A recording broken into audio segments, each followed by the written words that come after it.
Claire, I just want to check something with you. Your father's company was taken over by my son Christopher, wasn't it? Why are you bringing that up all of a sudden? My father is still the president of the company. He hasn't retired or resigned. Please don't say such crazy things that are not true. So, does that mean you're the next president in line? Well, that's fine anyway. I don't mind having a daughter-in-law as the president. Huh? What are you talking about? Please stop talking nonsense. Where did you get it from? I visited your house yesterday to see my son. I wanted to spend some time with him and catch up. That's when I heard about it from him. You visited our house? Are you telling me that you went in without permission? You didn't even call or text me before coming. If you're coming, you should have told me in advance. That's common courtesy. My son was home since it was his day off, so it doesn't matter. He welcomed me warmly and we had a nice chat. You're just being paranoid, aren't you? You don't trust me, do you? I was working. I had a lot of things to do. I can't afford to waste time. Don't you dare talk back to me. You should respect me as your mother-in-law. I have a very serious question for you. Did my husband, Christopher, say that he was going to be the president of my father's company? Did he tell you that he had some plan or scheme? No, he didn't. He didn't say anything like that. I found a note in your working space. It was on your desk. I can't believe you went into my working space without permission. That's where I keep all my important documents and files. Did you ransack the house? Did you search every room and drawer? Of course not. Do you think I'm some sort of thief? We are family, so it's normal to enter each other's houses without permission. We don't need to knock or ring the bell. We can just walk in. Please don't do that. Even though we are family, it's an invasion of privacy. You should respect my personal space and belongings. That's not important right now. What's more important is what the note said. I saw that it said that the next president will come from their heir. It must be my son Christopher. He's your father's heir, isn't he? Am I right? I just made a note on the phone conversation I had with my father. He told me some confidential information about the company. It's not for public knowledge. Even though you are my mother-in-law, I can't tell you any more than that. It's a secret. I need to know everything related to that. Christopher is one of my family's members who works for the company. He's a senior manager there. He's on the list of candidates for the next president, isn't he? I have to hear at least that much. You can tell me that, can't you? As I just told you, I can't talk to you about that because you are an outsider. You're not part of the company. You don't have any right to know. I really can't tell you anything. Well, by how you say it, I can tell that Christopher will be the next company president. He's the most qualified and capable person there. He's the best choice, isn't that right? Please stop prying into my affairs. I can't tell you anything about that. It's none of your business. Please leave me alone. There are 4 of my relatives working in the company, including you and Christopher. You're the only ones who are related to me by blood or marriage. Then, it's obvious that my son will be the next president, isn't it? He's the only male relative there. Can we stop talking about this? I can't divulge any information. It's confidential and sensitive. Please respect that. No, we need to continue talking. This is very important to me. You don't have any male siblings, do you? You only have sisters, right? I have 2 younger sisters, for your information. They're both working in different fields. They're not interested in the company. It's impossible for a woman to take over the company. It's a male-dominated industry. That means the only male heir is Christopher. He's the only one who can inherit the company from your father. Please stop speculating and saying strange things. I can't tell you anything no matter what. You're just making assumptions and jumping to conclusions. From that reaction, it seems that I was right about the most of things. You're just trying to hide the truth from me. I'm glad to hear that. I'm happy for my son. Please, give me a break. You're driving me crazy. If you don't have any other business, can we end our conversation here? I have to go back to work. Maybe I should ask Christopher for an overseas trip next time. I want to go to Italy again. It's such a beautiful country. I want to see the Colosseum and the Vatican. It seems that you don't want to listen to what I say. You're just ignoring me and changing the topic. If it happens, I might as well carry out the plan. Yeah, let's do that. It sounds like a good idea. What are you talking about?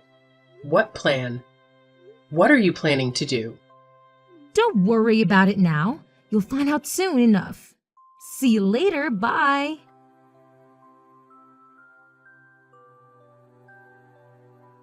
I'm sorry to inform you, but I've filed for your divorce.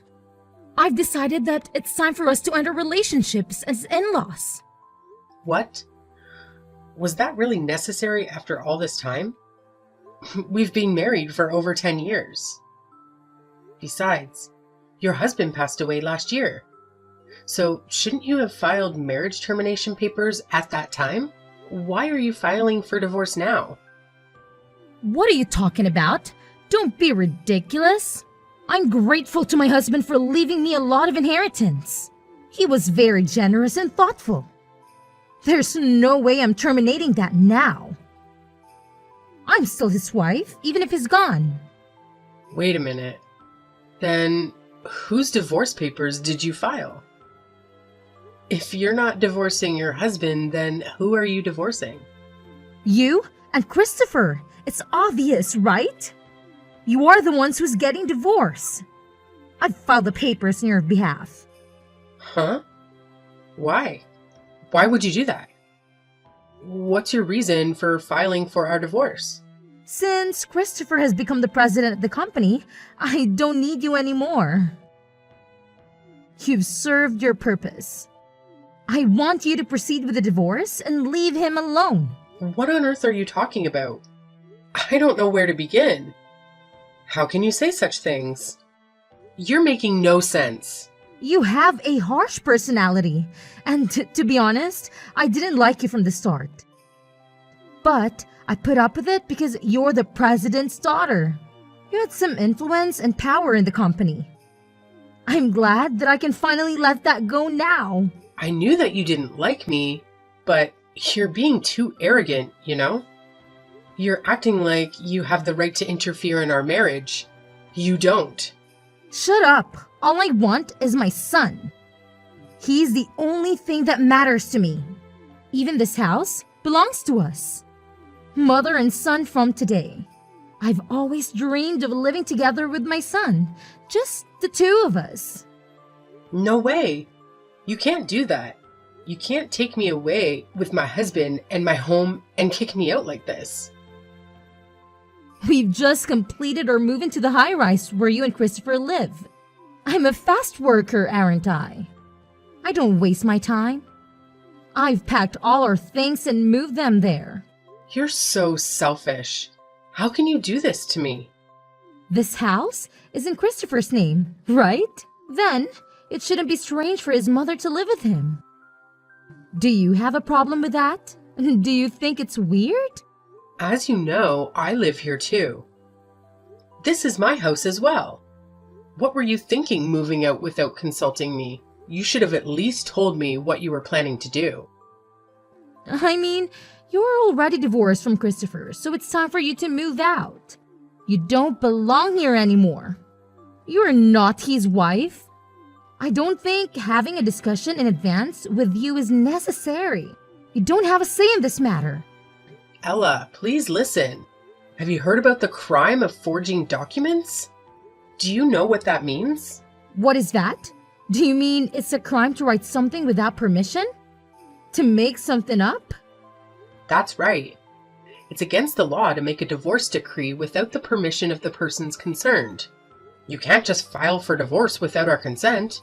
If you contact the authorities immediately, it is possible to revoke it. You can undo this mistake. But I went together with Christopher, so I have his permission. He agreed to divorce you. He signed the papers and he was with me. Seriously? Is that true? Did he really do that? He's been thinking about divorcing you for a long time. He's been unhappy with you. He's been wanting to get rid of you. I wonder why you didn't notice. You're so oblivious. Gosh, that's unbelievable. I can't believe he would do that to me. Knowing how Christopher feels, are you still going to keep saying that you don't want to divorce him? You're pathetic. I don't know what to do. I'm so confused. I don't understand what's going on. You have no choice anyway. Christopher and you are strangers now. You have nothing to do with each other. I've sent your stuff to your parents' house, so don't worry. You can go back to them. I can't believe you did this while I was working. You didn't even wait for me to come home and give me a chance to explain. This is just too much to bear. I don't like your personality, but in case you don't know, I'm grateful to you, okay? Thanks for being a stepping stone for my son to become the company's president. I'm sincerely in debt to you. Anyway, I'll discuss this with Christopher once. There's a lot of confusion here. I need to talk to him face to face. You can talk it over, but don't come back to the high-rise, okay? I won't forgive you if you do something annoying like that. If you try to interfere with our lives, I'll make you regret it. I'm off work tomorrow, so I'll call Christopher over to the cafe and we'll talk. I'll sort this out. I'll try.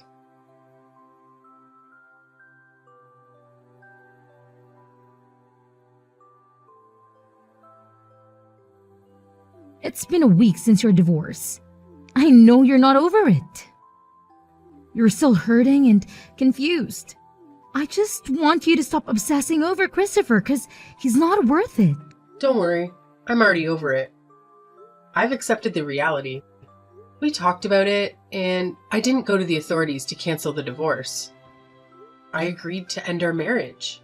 You're lying. Every day, Christopher says that he's going to see you. He tells me that he's visiting you at your parents' house. It's true that he comes to my parents' house every day. He shows up at the door and tries to talk to me. I knew it! You're going around calling your ex-husband and trying to get him to cancel the divorce. You are trying to win him back and manipulate him. Can you explain the current situation to me? What are you up to? I think you misunderstood. You've got it all wrong. Your son is begging me not to divorce him. He's the one who's calling me and trying to get me to change my mind. I don't think so. Christopher wanted a divorce. He was the one who asked for it. I don't see a single reason why he's going to your parents' house. Stop taking advantage of my son for your own good. You know what? Stop running off on your own without knowing what's going on. How rude! How dare you talk to me like that? Christopher said that he wants to divorce you. He told me that he doesn't love you anymore. Also, it's a fact that he's going to be the company's president. He's going to inherit your father's business. I know everything. I know what's best for him. I wonder why you said that. As a matter of fact, Christopher won't be the president of our company. He's not going to take over the company. He's not even working there anymore. Huh? That can't be true. I saw the note you left with my own eyes. I saw that it said the next president will come from your father's heir. It must be Christopher. He's your father's only son-in-law. Instead of taking over the company, he's unemployed now. What are you talking about? That is absurd. Think about it carefully. In the days before the divorce, you entered our house several times without permission. You barged in without knocking or ringing the bell. Each time you came to our house, Christopher was there, wasn't he? Don't you think it's strange? Which part of that is strange? My son just happened to take a day off from work when I visited him. He was just resting at home and enjoying his free time. Our company is closed on Saturdays, Sundays, national holidays, New Year's, and summer holidays. We are on business during weekdays. We work from Monday to Friday, and yet Christopher was home? He was home on weekdays. He was home during working hours? What? I don't understand. Moreover, don't you think it's strange that he hasn't been going to work every day these days? Don't you think it's odd that he doesn't leave the house in the morning and come back in the evening? And he doesn't wear a suit and tie anymore. I think he was just using his paid leaves. I mean, he's the company's president, so he doesn't have to come to office, right? He can work from home. You're wrong and delusional. Even if he were the company's president, it's impossible for him to take days off so often on the weekdays. Even if he uses his paid leaves, he can't just skip work whenever he feels like it. He has to show up at the office and attend meetings. Wait a minute. I'm getting more confused. Let me explain it to you step by step. Please, listen carefully.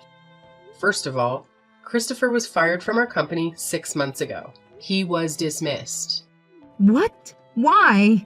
Why did that happen? He was a habitual slacker. He skipped work whenever he found time and didn't do a very good job at all. Our company can't keep a lazy person as an employee. Anyone would take a little time off to relax? Are you telling me that the company doesn't allow the employees to take a break? In Christopher's case, it went too far. It wasn't even in the category of taking a break. He said that he went to visit the client, but he ended up gambling at a casino. Because of that, he once forgot to visit an important client. No way! There's no way my son would do such a thing! I know he was unreliable and not serious about his work to begin with. I used to go together with him when I was in the same sales department. Really? But 6 months ago, I had to leave the sales department. That's when his slacking off habit worsened.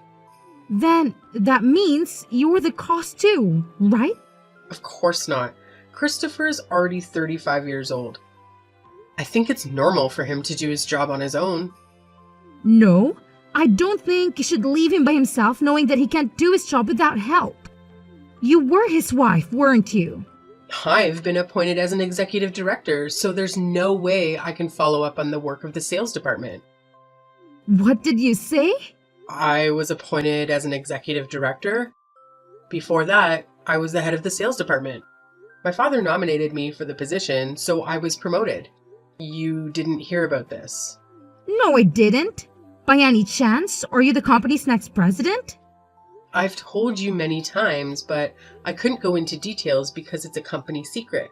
But an executive director is a pretty important position. Don't you think so? I can't tell you anything about it. I'll leave that to your imagination. Then why didn't you tell me about that at an early stage? I didn't think it was a good idea to tell you that your son is unemployed. If he didn't tell you... Then at least tell him that you've become the executive director. I'm your mother-in-law. I thought you hate me. That's why I didn't tell you. Because I knew that you wouldn't be interested in me. I can't believe this is really happening. Christopher is unemployed and you're the one of the board members? I'm speechless. Oh my god. I've warned Christopher many times not to slack off. I've also given him proper guidance and training. But there was no room for improvement with him, so we had no choice but to have him quit the company. Please understand. But why did he accept my offer of divorcing you when he was such in a state? It turns out that what he wanted was the high-rise where we lived, and his father's inheritance. My husband's inheritance? He thought that he was going to have a high-rise as part of his share of the property. And if he lives there with you, he'll also benefit from his father's inheritance. With those, he was thinking that he'll have no trouble making ends meet after the divorce. So that's why he accepted my proposal so easily, even though he was unemployed? How foolish of him. However, after discussing the matter with me, various miscalculations and misunderstandings came to light. Then he told me that he doesn't want a divorce. I didn't know that. What did you tell Christopher when you asked him to divorce me? I just told him that he should leave you because of your harsh personality. Why did you ask that? Did you talk to him about who's going to be the next president? Christopher agreed to the divorce before I could even talk about that. That's why I told him about your misunderstanding. That's when he realized that he was relying on me financially since he was unemployed and finally started to get impatient. But that was enough to make him impatient? We still have a house, so it's not like he's suddenly going to be in trouble. That's strange. You must have some kind of plan, don't you? As for the high-rise, I bought it in one lump sum before I got married. Unfortunately, Christopher can't live in it because it's not subject to property division. Didn't you buy that after you got married? I thought the two of you went to a real estate agent to look for a new house. Well, you were engaged. We did think about a new house, but my house is quite spacious and we decided it would be a shame to let it go. So you and my son continue to live there? That's right. And then when Christopher finally understood that if we're divorced, he would be homeless and jobless, he thought that it would be a bad idea to move on with the divorce under the current circumstances. So he is now begging me to cancel the divorce. After all, he's going to be kicked out of the high-rise. I can't believe I misunderstood everything. Oh my God. Sorry to hear that. I apologize for being selfish. Please, don't divorce Christopher. It's too late, Ella. You and your son are really just like each other. I can't believe I can't even live in that high-rise, and my son is jobless? Thank you so much for supporting Christopher until this day. I really hope that you'll continue to do the same. Don't make me laugh. Even though you've apologized to me, things won't change. You knew Christopher's personality before you married him. You wanted to support him, right? I thought he was cute at first because he was unreliable and a bit of a mess. I'm the eldest daughter, so I have a caring personality. Then you should continue to love him and me too. Why do you expect me to take care of you and Christopher after what you've done to me? That's impossible, of course. I've sold my house since I thought I was going to live in the high-rise. What am I supposed to do now? You got a lot of inheritance from your husband, right? Besides, you're a pensioner, so why don't you do your best to make ends meet? I can't do that. That's why I moved out. You should have guessed. Are you kidding me? Did you spend all of your husband's inheritance? Well, something like that. Well, you said before that you wanted to go back to Italy again, but looks like you've been traveling overseas so much that you've run out of money. I was just so happy because I suddenly got a lot of money. I went on a cross-country tour of Europe and also a gourmet tour of Korea. Before I knew it, my balance turned to zero. So please, don't give up on me. Give me a break. On top of that, I even got a bill for the property tax on my house. I thought it was impossible to live in my pension alone. That's when I found out that Christopher might take over your father's company. Strictly speaking, that was your own mistake. Isn't that what you deserved? Don't say that. It was a ray of light for me. That's why I was going to make him divorce you and keep his earnings to myself. I never thought this would happen. If you had consulted me in the first place, I would have helped you a lot. Looks like you never listened to anyone. Then, help me now. I don't want to do that. I'm not sure I'm ready to forgive you after what you've done to me. So, you don't even love my son anymore? My feelings have completely cooled off after this incident. I wonder if someone's feelings can change that easily. Christopher said he felt inferior and desperate because his wife had got a promotion and he was unemployed. But that doesn't mean I can go back with someone who can decide on divorce so easily. But you said you have a caring nature, didn't you? Why don't you take care of me and my son as your hubby? It'll be fun. Please don't say anything without thinking in advance. It's not the same as taking care of someone you love. Oh no, then what should I do? Please think about that on your own. As for the high-rise, we are preparing to sell it, so please leave as soon as possible. Please take care of your own son from now on. Don't abandon us. Help us. You are our only hope, Claire. After that, I also proceeded with the sale of the high-rise and got rid of my mother-in-law and ex-husband. The last time I saw my mother-in-law and ex-husband, they were crying like babies. How embarrassing. My ex-husband was coming to my parents' house every day, so I warned him that if he came again, I would report him to the police. As a result, he got scared and stopped doing that. And then time passed. I was nominated by my father to be the next president of the company. And now I'm working hard every day so that I can manage the company properly. My days are so busy that I have a newfound respect for my father. I have not been in contact with my mother-in-law and my ex-husband since then. Rumor has it that my ex-husband has not been able to find a new job. He kept changing his job since he's not capable of working at the same place for a long term. The property division that I gave him as a last mercy seems to have been used up immediately. Now they are living in poverty with only my mother-in-law's small pension. I tried to do everything I could, but it couldn't be helped. I feel bad about the way we parted, but from now on, I will forget about those two and try to do my best for the company in my own happiness.